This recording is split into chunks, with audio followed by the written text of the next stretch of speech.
আসসালামু আলাইকুম। আমন্ত্রণ মাই টিভির রাতের সংবাদে আপনাদের সাথে আছি আমরা দুজন। আমি রিজওয়ানা আখি, মেহেদী হাসান খান। আর শুরুতেই থাকছে সংবাদ শিরোনাম।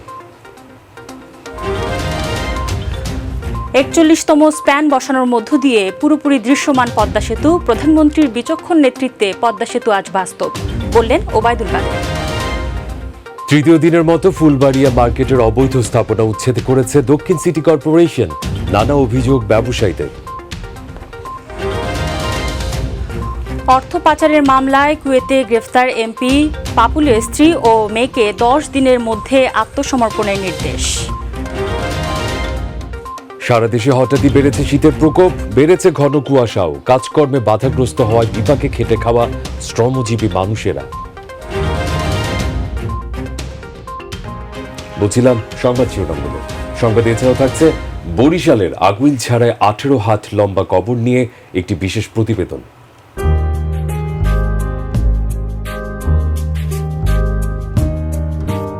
১৮ হাত কবরটি দেখতে অনেক দূর দূরান্ত থেকে লোক আসে। এবার বিস্তারিত।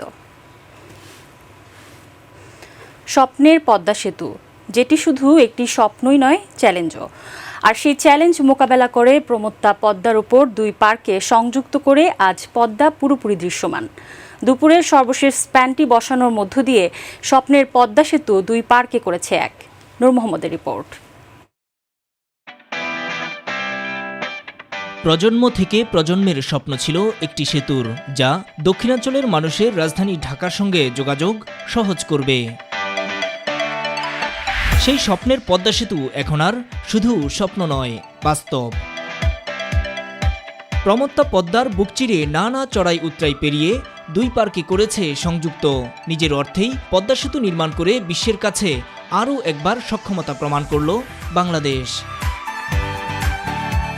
আজ সেতুর সবশেষ স্প্যানটি ১২ ও ১৩ নম্বর পিলারের উপর বসানোর মধ্য দিয়ে ৬.১৫ কিলোমিটার দীর্ঘ দেশের সবচেয়ে বড় এই সেতুর পুরোটাই দৃশ্যমান হল। সেতুর সবশেষ স্প্যান বসানোর সেই মাহেন্দ্রক্ষণের সাক্ষী হতে দেশের বিভিন্ন প্রান্ত থেকে পদ্মা পাড়ে জড়ো হয়েছিলেন নানা বয়সী মানুষ। চ্যালেঞ্জ মোকাবিলা করে সেতু আজ পূর্ণরূপ পাওয়ায় বাংলাদেশ আরও এক ধাপ এগিয়ে গেল, এমন অনুভূতিই ছিল তাদের। নিজের টাকায় পদ্মা সেতু, এটা আমাদের বিশ্বের দরবারে আমাদের বাংলাদেশকে মাথা উঁচু করে দাঁড়াতে সাহায্য করেছে। দক্ষিণবঙ্গে এবং ঢাকার সাথে একটা সেতু বন্ধন তৈরি করবে। সময়ের অপচয় হতো, আমরা ঠিক মতো যেতে পারতাম না। এখন আর সেটা হবে না। আমরা খুব আনন্দিত যে আমরা খুব সহজেই যেতে পারবো। ২০১৪ সালের ডিসেম্বরে শুরু হয় পদ্মা সেতুর নির্মাণ কাজ। এরপর ২০১৭ সালের ৩০ সেপ্টেম্বর ৩৭ ও ৩৮ নম্বর পিলারে প্রথম স্প্যান বসানো হয়। আর আজ সবশেষ ৪১তম স্প্যানটি বসানোর মধ্য দিয়ে গোটা সেতু দৃশ্যমান হল। মূল সেতু নির্মাণের কাজটি করেছে চীনের ঠিকাদারি প্রতিষ্ঠান China major bridge engineering company MBEC ও নদী শাসনের কাজ করেছে দেশটির আরেকটি কোম্পানি সিনো হাইড্রো কর্পোরেশন। দুটি সংযোগ সড়ক ও অবকাঠামো নির্মাণ করেছে বাংলাদেশের আব্দুল মোমেন লিমিটেড। নূর মোহাম্মদ, মাই টিভি, নিউজ ডেস্ক।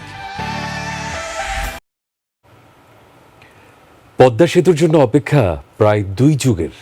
১৯৯৮ সালের প্রাক সম্ভাব্যতা যাচাই, এরপর ২০১১ সালের ২৮শে এপ্রিল এই সেতুতে সবচেয়ে বেশি অর্থ সহায়তা দানের প্রতিশ্রুতি দেয়া প্রতিষ্ঠান বিশ্বব্যাংকের সাথে চুক্তি স্বাক্ষর। এরপর পরপরই প্রকল্পের প্রক্রিয়ায় দুর্নীতির অভিযোগ তুলে সরে যাওয়া।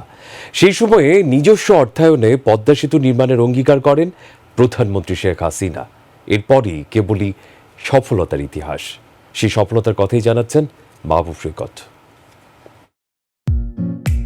পদ্মা সেতুর জন্য অপেক্ষা প্রায় ২ যুগের। ১৯৯৮ সালে প্রাক সম্ভাব্যতা যাচাই দিয়ে শুরু এই অপেক্ষার। এরপর কোথায় হবে পদ্মা সেতু আর কোথা থেকেই বা জোগাড় হবে এত টাকা। কিন্তু এই চিন্তারও এক সময় অবসান হয় আর মেলে উন্নয়ন সহযোগীদের সহযোগিতার আশ্বাস। দীর্ঘ প্রতীক্ষা আর প্রক্রিয়ার পর সেতু নির্মাণে তৎকালীন সবচেয়ে বড় ঋণ সহায়তা করার ঘোষণা দেয় বিশ্বব্যাংক। এই ঘোষণার প্রেক্ষিতে ২০১১ সালের ২৮ এপ্রিল ভাষা শহীদ বরকত ফেরিতে করে পদ্মা নদীর মাঝেই স্বাক্ষর হয় $120 কোটি চুক্তি। বিশ্বব্যাংক সবচেয়ে বেশি $1200 মিলিয়ন, এশিয়ান ডেভেলপমেন্ট ব্যাংক তারা $615 বিলিয়ন দিয়েছেন। It is also a symbol of progress and development. This project will be implemented with the utmost integrity and transparency and with zero corruption.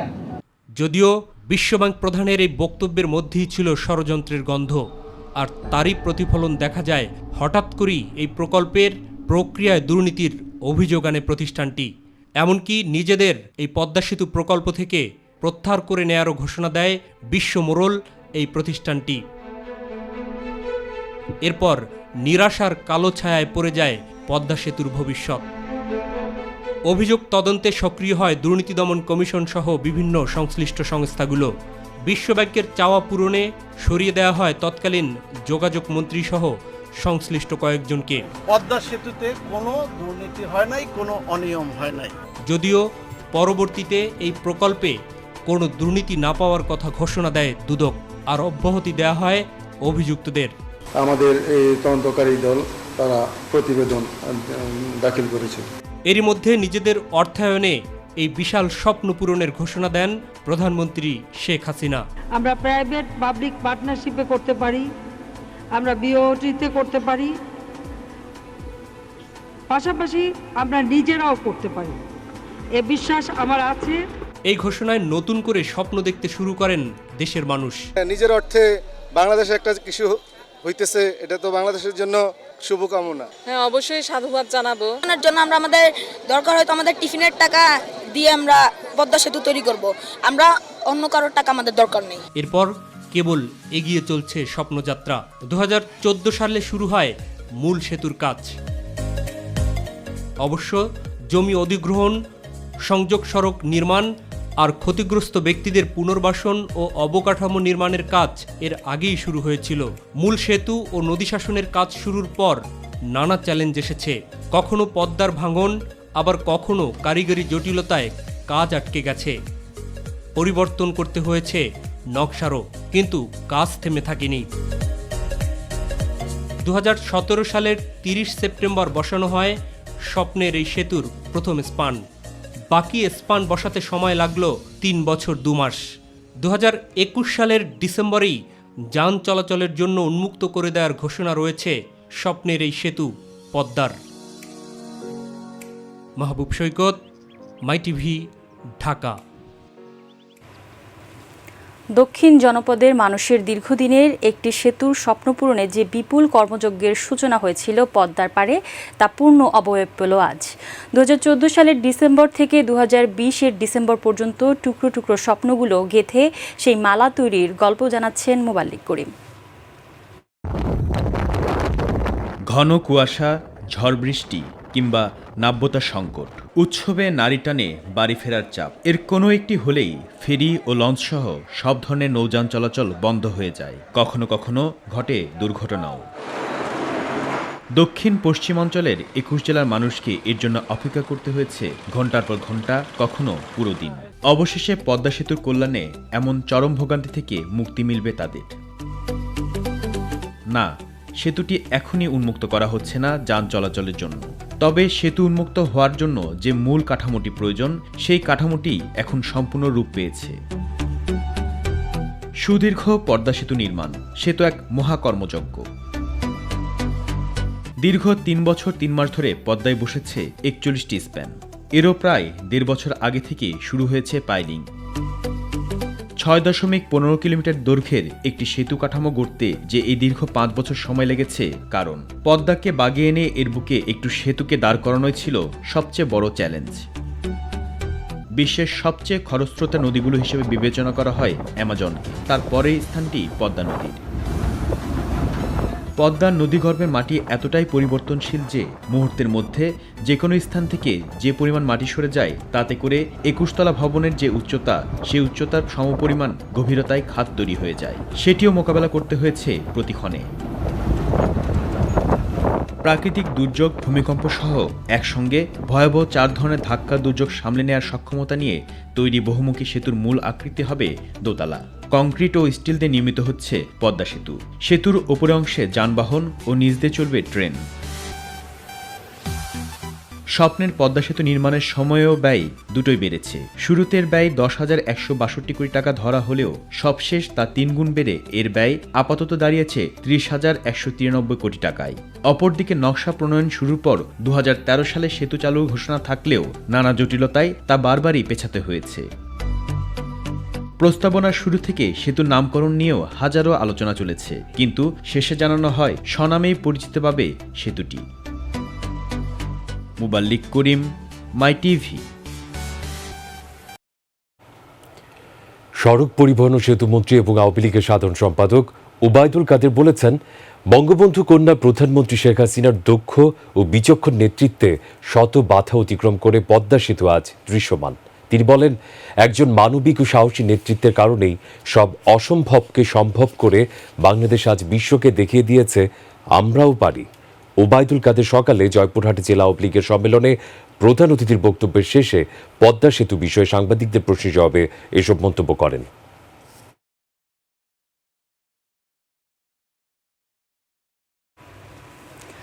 তৃতীয় দিনের মতো ফুলবাড়িয়া সিটি প্লাজা মার্কেটের অবৈধ স্থাপনা উচ্ছেদ করেছে ঢাকা দক্ষিণ সিটি কর্পোরেশন। তবে ব্যবসায়ীদের দাবি, বৈধভাবে দোকান নিয়ে সিটি কর্পোরেশনকে খাজনা ট্যাক্স দিলেও উচ্ছেদ করার পথে বসেছেন তারা। তবে কোনো অনিয়মের দায় নিতে রাজি নন সিটি কর্পোরেশন। বিস্তারিত জানাচ্ছেন এসকে লিটন। উচ্ছেদ অভিযানে তৃতীয় দিনও দেখা যায় অবৈধ স্থাপনা গুড়িয়ে দেওয়ার দৃশ্য। কঠোর নিরাপত্তার মধ্য দিয়ে এক এক করে সিটি কর্পোরেশন মার্কেটটিকে নতুন রূপে ফেরাতে সারাদিন উচ্ছেদ অভিযান চালায়।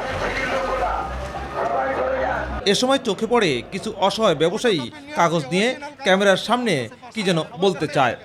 আগ্রহ থেকেই কথা হয় তাদের সঙ্গে। 86 মাসের টাকা এই যে দেখেন, খাজনা জি ভ্যাটও দিছি আমি। এগুলো ট্রেড লাইসেন্স আছে, সিটি কর্পোরেশনের ভাড়া রিসিট আছে, সব কাগজ আছে। নতুন কাগজের খাজনা রিসিট 86 মাসের। এই চোখের অশ্রুই বলে দেয় অজানা কষ্টের কথাগুলো। প্রধানমন্ত্রীর কাছে আবেদন জানাই, প্রধানমন্ত্রী ইচ্ছা করলে সবকিছু পারে, আমাদেরকে রক্ষা করতে পারে। তাদেরকে বিশ্বাস করছি, তারা বলছে যে আপনাদের সমস্ত কাগজপত্র আমরা ঠিক করে দেব। ঋণ করে যে সমস্ত টাকা দিছি সেগুলোর ইন্টারেস্ট আমার টানতে হইতেছে, আমি সেগুলো শোধ করতে পারি নাই। আজ আমি সর্বশেষ, আমি সর্বশান্ত, আজ আমার কিছু নাই। ধারাবাহিকভাবে জিম্মি করে আমাদের কাছ থেকে টাকাগুলো এরা নিয়ে নিছে। এখন আমরা তো একদম নিঃস্ব, আমাদের একদম পথে বসতে হবে। কিন্তু যারা ব্যবসায়ীদের কাছ থেকে শত শত কোটি টাকা হাতিয়ে নিয়ে তাদের নিঃস্ব করেছে, তাদের বিচার নিয়ে সংশয় প্রকাশ করেছে ক্ষতিগ্রস্ত ব্যবসায়ীরা। যারা এই দোকানগুলো এখানে তৈরি করছে এদেরকে বিচারের আওতায় এনে এদের দৃষ্টান্তমূলক শাস্তির ব্যবস্থা করা হোক। আমরা টাকা ফেরত চাই, কিন্তু ওর টাকা তো আমাদেরকে ফেরত দিবে না। মনে করেন আমরা বিচার চাই, যে যারা এইসব করছে ওইটার বিচার। কারা ব্যবসায়ীদের কাছ থেকে টাকা হাতিয়ে নিয়েছে, দায় কার? এমন প্রশ্নে সিটি কর্পোরেশন পরিষ্কার করে কিছু না বললেও দায় নিতে রাজি হয়নি। সেক্ষেত্রে সরকারের দুদক আছে, সরকারের আইন প্রয়োগকারী সংস্থা আছে। ব্যবসায়ীরা যদি মনে করে তারা কাউকে টাকা দিয়ে প্রতারিত হয়েছেন, তার বিরুদ্ধে বাংলাদেশের প্রচলিত আইন অনুযায়ী তারা ব্যবস্থা নেওয়ার জন্য। এই ধ্বংসস্তূপই বলে দেয় কতটুকু ক্ষত হয়েছে অসহায় ব্যবসায়ীদের মনে। টাকার বিনিময়ে নিয়েছিল এ সমস্ত দোকান, দিয়েছিল বরাদ্দ সিটি কর্পোরেশন অথবা কোনো নেতা। তারপরেও তার খেসারত দিতে হচ্ছে অসহায় ব্যবসায়ীদের। কিন্তু যারা হাজার হাজার কোটি টাকা হাতিয়ে নিয়েছে তারা কি আইনের আওতায় আসবে, নাকি ধরাছোঁয়ার বাইরেই থেকে যাবে? এমন প্রশ্ন অসহায় ব্যবসায়ীদের। এসকে লিটন, মাই টিভি, ফুলবাড়িয়া মার্কেট, ঢাকা। অর্থ পাচারের মামলায় কুয়েতে গ্রেপ্তার লক্ষ্মীপুর 2 আসনের সংসদ সদস্য কাজী শহীদ ইসলাম পাপুলের স্ত্রী সাংসদ সেলিনা ইসলাম ও মেয়ে ওয়াফা ইসলামকে 10 দিনের মধ্যে আত্মসমর্পণের নির্দেশ দিয়েছেন হাইকোর্ট। বিচারপতি মোহাম্মদ নজরুল ইসলাম তালুকদার ও বিচারপতি আহমেদ সোহেলের সমন্বয়ে গঠিত ভার্চুয়াল বেঞ্চ এই আদেশ দেন। এর আগে গত 26শে নভেম্বর অবৈধ সম্পদ অর্জন ও টাকা পাচারের মামলায় কাজী শহীদ ইসলাম পাপুলের স্ত্রী সেলিনা ইসলাম ও মেয়ে ওয়াফা ইসলাম হাইকোর্টে আগাম জামিন চেয়ে আবেদন করেছিলেন।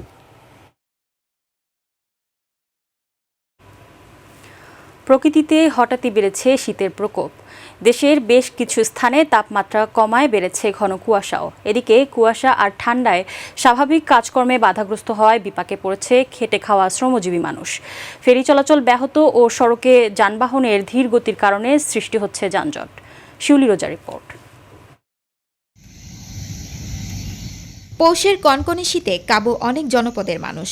উত্তরে হিমেল হাওয়া ও কুয়াশায় পঞ্চগড়ে ঝেঁকে বসেছে শীত। আবহাওয়া বিরূপ প্রভাব থেকে মুক্তি পেতে স্থানীয় নিম্ন আয়ের লোকজন রাস্তার পাশে খড়কুটো জ্বালিয়ে শীত নিবারণের চেষ্টা করছে। ভোরে কুয়াশা থাকায় পঞ্চগড়ের বিভিন্ন সড়কেই হেডলাইট জ্বালিয়ে যানবাহনগুলোকে চলাচল করতে দেখা যায়। কুড়িগ্রামেও বেড়ে চলছে শীতের প্রকোপ। জেলায় আজ তাপমাত্রা রেকর্ড করা হয়েছে 7.3 ডিগ্রি সেলসিয়াস।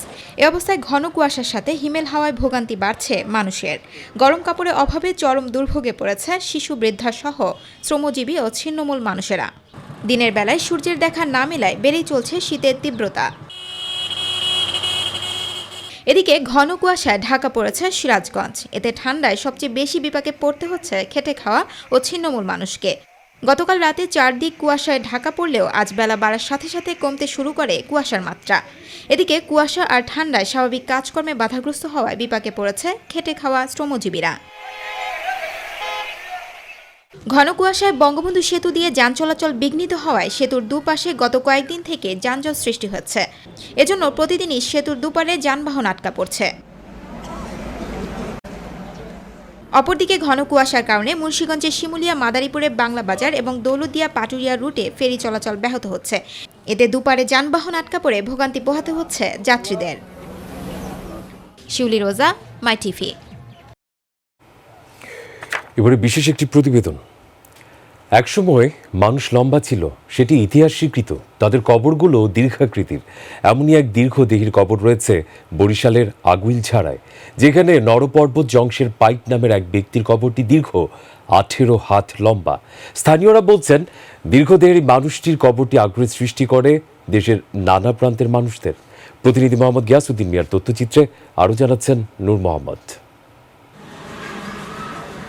18 হাত লম্বা কবর শুনতে অবাক লাগলেও কালের সাক্ষী হয়ে আছে বরিশালের আগুইলঝাড়ার বাকাল ইউনিয়নের জংশের পাইকের দীর্ঘ এই কবরটি। গ্রামটির নামকরণই করা হয় দীর্ঘদেহী জংশের পাইকের নামানুসারে। এখানকার মুক্তিযোদ্ধা আহমেদ জালালের বাড়িতে জংশের পাইকের সুবিশাল 18 হাত লম্বা কবরটি সম্পর্কে বিভিন্ন স্থানের মানুষের জানার আগ্রহ অনেক দিনের। জনশ্রুতি রয়েছে, জংশের খানের বাড়ি ছিল উত্তরাঞ্চলে। প্রায় 500 বছর আগে তিনি পায়ে হেঁটে বরিশালের আগুইলঝাড়ায় বসতি গড়েন। ওই সময় তিনি ধানের ডোলার মধ্যে পরিবারসহ মালামাল মাথায় করে নিয়ে আসেন। পরে জংশের খান এক জমিদার বাড়িতে পাইক পেয়াদার চাকরি নিলে কালক্রমে তার বংশের খান খেতাব পাল্টে হয়ে যায় পাইক। পূর্বপুরুষ আমরা এখানে পাইক সমাজের যত লোক সব এই জায়গার তো সৃষ্টি। সেই আসার পর থেকে সেই এলাকায় তার এই বংশ বিস্তার করে এবং তার এই বংশের এই জবসান গ্রামে কয়েক হাজার লোক বসবাস করতেছে। দীর্ঘদেহী জংশের নাম অনুসারে গ্রামটির নামও পরবর্তীতে করা হয় জবসেন, যেখানকার 95% লোকই পাইক বংশের।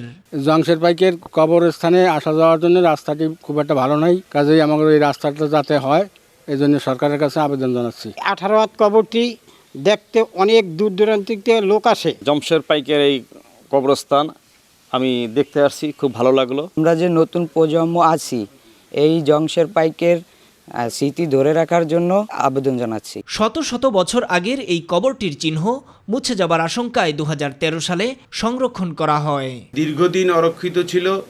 আমরা আবুল হাসনাত আবদুল্লার পক্ষে সেটিকে টাইলস করে সংরক্ষণ করে দেই। কালের সাক্ষী হয়ে থাকা 18 হাত দীর্ঘ কবরটি নানা প্রান্তের আগন্তুকদের জানান দিচ্ছে শত শত বছরের ইতিহাস। নূর মোহাম্মদ, মাই টিভি নিউজ ডেস্ক। দেশে 24 ঘন্টায় করোনা ভাইরাসে সংক্রমিত আরও 37 জনের মৃত্যু হয়েছে। একই সময় নতুন করে আরও 1,861 জন রোগী শনাক্ত হয়েছে। দেশে এখন পর্যন্ত 4,85,965 জনের দেহে করোনার সংক্রমণ শনাক্ত হয়েছে। তাদের মধ্যে 6,967 জনের মৃত্যু হয়েছে। সুস্থ হয়েছেন 4,10,452 জন। স্বাস্থ্য অধিদপ্তরের সংবাদ বিজ্ঞপ্তিতে এসব তথ্য জানানো হয়। অ্যান্টিজেন ভিত্তিক পরীক্ষা সহ গত 24 ঘন্টায় দেশে 16,265 জনের নমুনা পরীক্ষা করা হয়। পরীক্ষার সংখ্যা বিবেচনায় রোগী শনাক্তের হার 11.44%। সম্প্রতি করোনার টিকা প্রয়োগের মাধ্যমে ইতিহাস গড়েছে যুক্তরাজ্য। কিন্তু ফাইজার বায়োএনটেক উদ্ভাবিত করোনা ভাইরাসের ভ্যাকসিন নেওয়ার পর অ্যালার্জিজনিত পার্শ্ব প্রতিক্রিয়া দেখা দেয়।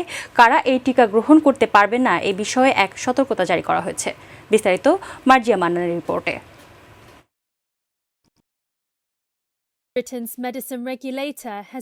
ফাইজার বায়োএনটেক উদ্ভাবিত করোনা ভাইরাসের ভ্যাকসিন প্রয়োগ শুরু করে ইতিহাস গড়েছে যুক্তরাজ্য।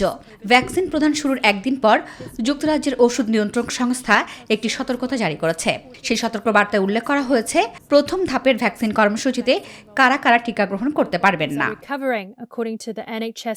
এই ভ্যাকসিন গ্রহণের পর যুক্তরাজ্যের ন্যাশনাল হেলথ সার্ভিসের 2 কর্মীর শরীরে অ্যালার্জিজনিত পার্শ্ব প্রতিক্রিয়া দেখা দেওয়ায় এই সতর্কতা জারি করা হয়। এতে বলা হয়েছে, যাদের গুরুতর অ্যালার্জি রয়েছে তাদের ফাইজার বায়োএনটেকের ভ্যাকসিন গ্রহণ করা উচিত হবে না।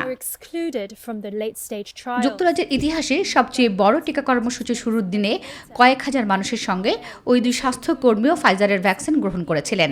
টিকা নেওয়ার পর ওই 2 কর্মীর অ্যানাফাইল্যাক্টয়েড রিয়াকশনের লক্ষণ দেখা দেওয়ার পর তারা সুস্থ হয়ে উঠেছেন।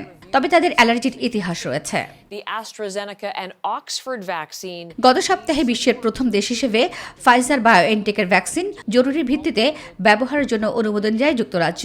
প্রথম ধাপে ভ্যাকসিন পাচ্ছেন কেয়ার হোম কর্মী, হাসপাতালের রোগী, এনএইচএস এর স্টাফ ও বয়স্করা। যুক্তরাজ্যের medicine and health care product regulatory agency সতর্কতামূলক উপদেশ দিয়ে বলেছে, যাদের ওষুধ, খাবার বা টিকার গ্রহণের পর অ্যালার্জিজনিত পার্শ্ব প্রতিক্রিয়ার ইতিহাস রয়েছে তাদের এই ভ্যাকসিন না নেওয়ার জন্য। সব টিকা কেন্দ্রে এই নির্দেশনা পৌঁছে দেওয়া হয়েছে। বুধবার থেকে ফাইজারের ভ্যাকসিন নিতে আসা সবাইকে অ্যালার্জিজনিত পার্শ্ব প্রতিক্রিয়া আছে কিনা সে ব্যাপারে জিজ্ঞাসাবাদ করা হচ্ছে।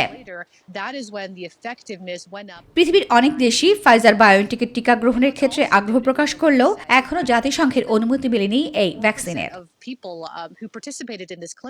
বিশ্বের বিভিন্ন দেশ ফাইজার বায়োএনটেকের টিকার ব্যাপারে আগ্রহ প্রকাশ করলেও এখনো এই টিকা ব্যবহারের ছাড়পত্র দেয়নি বিশ্ব স্বাস্থ্য সংস্থা। মার্জিয়া মান্নান, মাই টিভি। আগামী 12 ডিসেম্বর থেকে 24 জানুয়ারি পর্যন্ত 6 সপ্তাহ ব্যাপী চলবে হাম রুবেলা টিকাদান কর্মসূচি। হাম নির্মূল ও রুবেলা নিয়ন্ত্রণে এই ক্যাম্পেইন চলাকালে সারা দেশে 9 মাস থেকে 10 বছরের নিচের প্রায় 3,40,00,000 শিশুকে 1 ডোজ এমআর টিকা দেওয়া হবে। দুপুরে রাজধানী মহাখালীতে Bangladesh college of physicians and surgeons মিলনায়তনে হাম রুবেলা টিকাদান ক্যাম্পেইন 2020 কর্মসূচির উদ্বোধন করেন স্বাস্থ্যমন্ত্রী জাহিদ মালেক। স্বাস্থ্যমন্ত্রী বলেন, বাংলাদেশের স্বাস্থ্য খাতের সাফল্যের কারণে দেশ পোলিও মুক্ত হয়েছে, এবার হাম রুবেলা মুক্ত হবে। ফুটবল খেলাকে কেন্দ্র করে রাজধানীর ল্যাবরেটরি স্কুলের শিক্ষার্থী আয়াজ হককে হত্যার ঘটনায় আসামি জিসানকে আমৃত্যু কারাদণ্ড দিয়েছেন আদালত। এছাড়া তৌহিদুল, মশিউর, শুভ, সালেহ এবং আরিফ হোসেনকে যাবজ্জীবন কারাদণ্ড দেন ঢাকার বিশেষ জজ আদালত 5। 2014 সালের 9 জুন ফুটবল খেলাকে কেন্দ্র করে নিহত আয়াজের বড় ভাইয়ের সাথে আসামিদের বাকবিতণ্ডা হয়। পরে আয়াজকে এলোপাথারি পিটিয়ে জখম করে তারা। এক পর্যায়ে মারা যায় আয়াজ। এবারে বিজয়ের মাস ডিসেম্বর।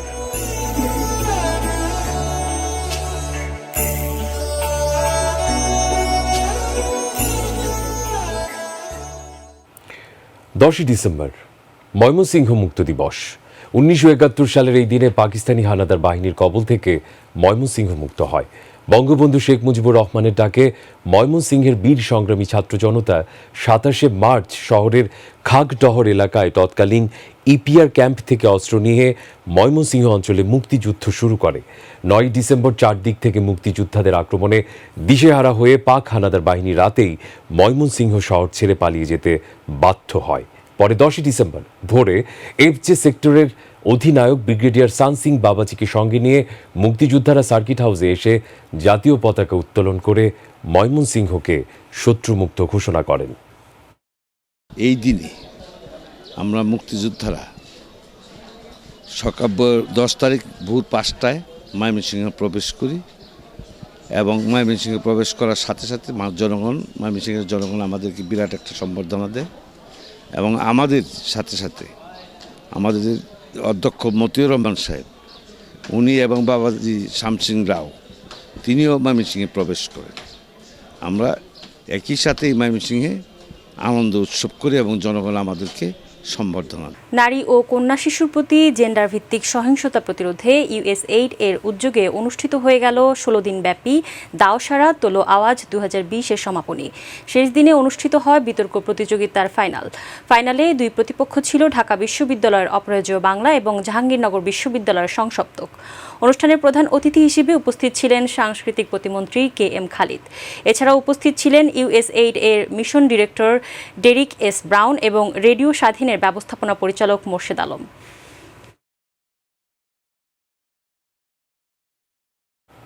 প্রবাসের খবর।